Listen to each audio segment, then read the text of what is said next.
जो 10% लोगों को बाहर किया हुआ है, उसके लिए भी तो कानून है, उसके लिए भी तो बनना चाहिए ना, उसका अधिकार है अपना। वो सिर्फ अपना कर्तव्य निभाता रहे और सरकार जो बनाती रहे उसके लिए करता रहे, अधिकार नहीं है उसके पास। इसमें संशोधन यही चाहिए कि अगर गलत तरीका से जो लोग फंसाने के लिए प्रयास कर रहे हैं उन पर सख्त से सख्त कार्रवाई होनी चाहिए और हम लोग को भी अधिकार मिलना चाहिए। समानता का अधिकार देना चाहिए, समानता का अधिकार देना चाहिए। यहाँ पे क्यों इसको विरोध बोलेंगे? ये तो हक का लड़ाई ना है। बच्चे कलम पकड़ते हैं समानता लाने के लिए, देश में समृद्धि लाने के लिए, देश में रिसर्च लाने के लिए। आप उच्च शिक्षा को जो है एक आप राजनीति हब बना रहे हैं।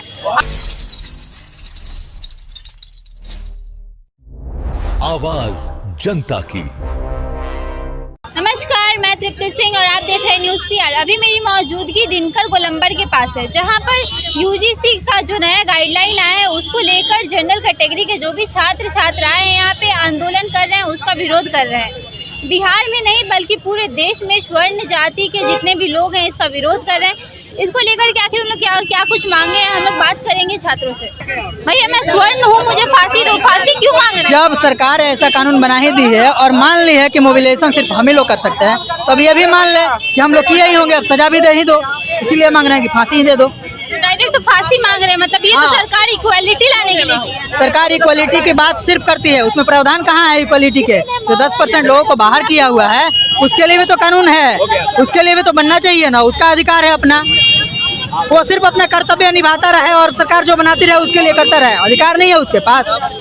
बोलती है सरकार की संविधान से चलता है देश, संविधान में आर्टिकल 15 है, 15 लागू कर रहे हैं, आर्टिकल 19 नहीं है। 19 में हम लोग का अभिव्यक्ति की स्वतंत्रता नहीं है, हम लोग नहीं बोल सकते हैं। मतलब आप लोगों की स्वतंत्रता को छीनने की कोशिश छीन लिया है सरकार। अब क्या है, अगर इसमें जो बिल लाया हुआ है इसमें जो आरोप लगाएगा तो वो आरोप किस आधार पर लगा रहा है उसको अब कोई भी कुछ नहीं देना है, इसका प्रमाण नहीं देना है। अब जिस पर लगा है उसको प्रमाण देना है कि अब हम बचे कैसे। इसके लिए कानून नहीं बननी चाहिए सरकार को, हम लोग कभी ला दे उसमें संशोधन होनी चाहिए। संशोधन होनी ही चाहिए ना, इसमें संशोधन यही चाहिए कि अगर गलत तरीका से जो लोग फंसाने के लिए प्रयास कर रहे हैं उन पर सख्त से सख्त कार्रवाई होनी चाहिए और हम लोग को भी अधिकार मिलना चाहिए ताकि हम लोग भी के साथ अगर छेड़छाड़ हो तो हम लोग भी कंप्लेन कर सके ना। इतने लोगों को बाहर कर दिए, आप 90% लोगों को अंदर किए और 10% लोग ही छेड़छाड़ करते हैं सिर्फ, बाकी आप मान लिए। ऐसे कानून बनाइए तो समानता की बात करते हैं, अब बात करते हैं कि एक रहोगे तो सेफ रहोगे। आप एक रहने कहाँ दिए? आप खुद स्टूडेंट को बांट रहे हैं अलग स्वर्णों में, तो ST SC में, OBC में, आप एक रहने दीजिए। यूजीसी बिल आखिर आप लोग क्यों चाहते हैं कि वापस ले लिया जाए? आखिर समानता लाने के लिए ना यूजीसी बिल लाया। देखिए, ये समानता लाने की बात नहीं है, इसमें समानता है ही तो फिर लाया क्या जाएगा। इसमें देखिए जो सरकार नियम लाई है कि यूजीसी में जो भी यूनिवर्सिटी में, इसमें द्वेष की भावना ज़्यादा बढ़ेगी। अगर हिंदू आप सनातनी बनाना चाहते हैं, बटोगे तो कटोगे का नारा देते हैं और खुद जात के नाम पे आप खुद से खुद बांट रहे हैं, तो इसका विरोध अगर हम लोग आज नहीं करेंगे तो सवर्ण समाज ऐसे ही गर्त में जा रही है और जाएगी। क्या लग रहा है, इससे जातिवाद खत्म नहीं होगा? नहीं, इससे जातिवाद और बढ़ेगा। अगर द्वेष की भावना से, अगर आप ज़्यादा ब्रिलियंट पढ़ने में हैं, आप सवर्ण समाज से हैं, अगर मैं शेड्यूल कास्ट से हूँ, अगर आपसे मेरे को कुछ ये भावना है, गलत भावना है, तो आप पे मैं केस कर दूंगा।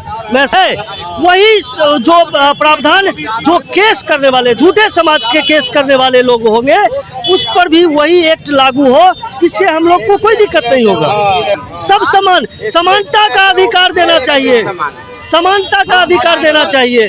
यहाँ पे क्यों अभी यूजीसी का विरोध क्यों कर रहे हैं? विरोध नहीं कर रहे हैं हम लोग, विरोध नहीं कर रहे हैं। इसको विरोध बोलेंगे? ये तो हक का लड़ाई ना है। हक का लड़ाई लड़ रहे हैं। हाँ, बोलिए। क्या कुछ मांग है सरकार से कि मतलब यूजीसी में संशोधन होना चाहिए? जो नाम होना चाहिए। आज से 20 साल पहले भी तो सरकार था, तो फिर समानता कैसे आएगा? समानता आएगा। हम लोग लड़ेंगे, हम लोग अपना हक लड़ाई लड़ेंगे।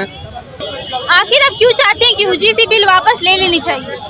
देखिए, यूजीसी बिल जो है, जब हम घर से निकले थे तो हम पढ़ाई करने के लिए निकले थे। आप देखेंगे कि हमारी बिहार सरकार द्वारा जो है अनेक योजना चलाया जा रहा है, किस लिए? बच्चे को जागरूक करने के लिए। आप देखेंगे सलाम बस्ती में तरंग योजना, सलाम बस्ती में भी बच्चे को पढ़ाया जा रहा है, किस लिए? उसको शिक्षित करने के लिए। तो आप जो है जाति के आधार पर असमानता फैला रहे हैं। बच्चे कलम पकड़ते हैं समानता लाने के लिए, देश में समृद्धि लाने के लिए, देश में रिसर्च लाने के लिए। आप उच्च शिक्षा को जो है एक आप राजनीति हब बना रहे हैं।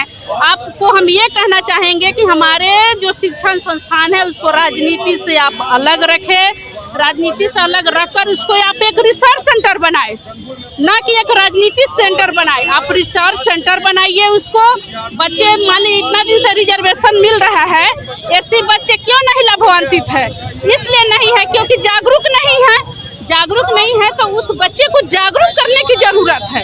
सरकार ऐसा स्कीम लाए जिससे बच्चे को, जैसे मान लीजिए एससी कोटा के बच्चे हैं, उसको जो है जागरूक करे कि तुम उच्च शिक्षा लेने जाते हो तो तुमको निःशुल्क जो है जगजीवन राम छात्रावास दिया जाता है। तुम पीएचडी विदेश में करना चाहते हो, उसके लिए सरकार पैसा देती है। आईआईटी करने के लिए पैसा देती है, आईआईएम करने के लिए सरकार पैसा देती है, यूपीएससी की तैयारी करने के लिए बच्चे को पैसा देती है। तो ये सब अधिकार के लिए जो है आप जो है जनप्रतिनिधि उसको जागरूक करें।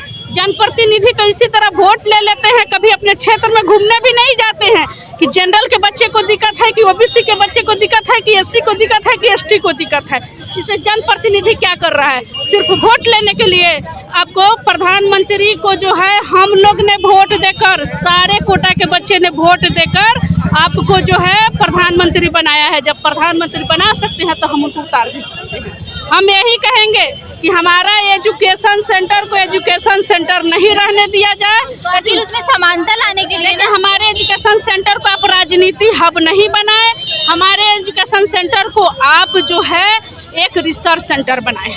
बस हम ये चाहेंगे। और ये जो है बिल तो वापस लेना होगा, इस रॉलेट एक्ट को वापस सरकार को लेना होगा जैसे भी हो। हमारे देश में आज हम 40 साल पहले का भारत देखेंगे, अभी का भारत में बहुत का अंतर हो गया था, समानता आ गया था। खासकर हमारे बिहार में अब कहीं भी छुआछूत आपको नहीं मिलेगा। ये सबसे बड़ी हमारी सफलता है, जो अभी कहीं छुआछूत नहीं मिलना, हर जाति जागरूक होना, ये बहुत बड़ी हमारी सफलता है बिहार की। बोलिए समानता लाने के लिए लागू किए, तो आप इसको क्यों हटाना चाहते हैं? बिल्कुल, समानता की अगर बात करेंगे तो एक देश एक कानून होना चाहिए। समानता की बात तो ऐसा तो नहीं है कि सवर्ण में आपका जन्म ले लिए तो आप गलत ही करने के लिए पैदा हो गए। आप विश्वविद्यालय में जाएंगे तो कहीं कुछ बात नहीं है। हम सभी वर्ग के लोग, चाहे वो किसी भी जाति उपजाति धर्म के हैं, सब लोग एक जगह बैठते हैं, एक जगह मेस में कैंटीन में खाते हैं, ट्रेन में, ऑटो में, बस में, रिक्शा में, सब जगह जाते हैं। लेकिन कानून कहीं ना कहीं सवर्णों के लिए कुठाराघात है। उनको आइसोलेट किया गया है, उनके ऊपर कानूनी कार्रवाई करके उनको जेल में फांस कर और इस तरह का लाया गया। तो हम लोग बात करते हैं, आपने तो नारा दिया ना कि बटोगे तो कटोगे और एक रहोगे तो सेफ रहोगे। कश्मीर से कन्याकुमारी तक एक है, अखंड भारत समानता के अधिकार। तो क्या ऐसा बात है, क्या ऐसी मजबूरी आई कि आपने सवर्णों के लिए अलग से कानून बनाया? अन्य सवर्णों के ऊपर कानूनी कार्रवाई करने का, हम सभी लोग एक हैं, दलित महादलित सवर्ण सभी लोग एक हैं। तो क्या सरकार जातिवाद कर रही है? सरकार पहले हिंदू मुस्लिम, पहले प्रधानमंत्री से वही आग्रह कर रहे हैं कि आपने कहा कि एक भारत श्रेष्ठ भारत, कश्मीर से कन्याकुमारी तक हम एक है। बिल्कुल एक है, कहाँ कोई इसमें अलग कर रहा है। लेकिन आपने पहले हिंदू मुसलमान करके लोगों को अलग अलग प्रकार से, अब वो नहीं चला तो अब जाति उपजाति में लड़ा रहे हैं। हम सभी लोग एक हैं। पिछड़ा अति पिछड़ा का आपको वोट चाहिए। उत्तर प्रदेश और पश्चिम बंगाल में चुनाव है, हम कहीं से भी, पटना वो धरती है जिसने बड़े से बड़े दमनकारी नीति का विरोध किया है। और आज दिनकर चौक पर रामधारी से दिनकर के प्रतिमा के नजदीक हम लोग हैं और पुरजोर प्रयोग इस कानून का कर रहे हैं। निश्चित रूप से कानून को वापस। तो आपने अभी छात्रों का बात सुना और आप देख सकते हैं लोग यहाँ पे पोस्टर लेके खड़े हुए हैं। मोदी साहब को जवाब देना होगा, यूजीसी बिल वापस लेना होगा। साथ ही साथ कुछ लोगों ने ऐसे ही पोस्टर लिया है कि यूजीसी गाइडलाइन लगाने से अच्छा है कि हमें फांसी की सजा दे दो, यूजीसी बिल वापस लो मोदी सरकार। अब देख सकते हैं यहाँ पे ऐसे ही प्रदर्शन कर रहे हैं छात्र। ऐसे ही खबरों को देखने के लिए देखते रहिए न्यूज़ PR। तब तक के लिए धन्यवाद।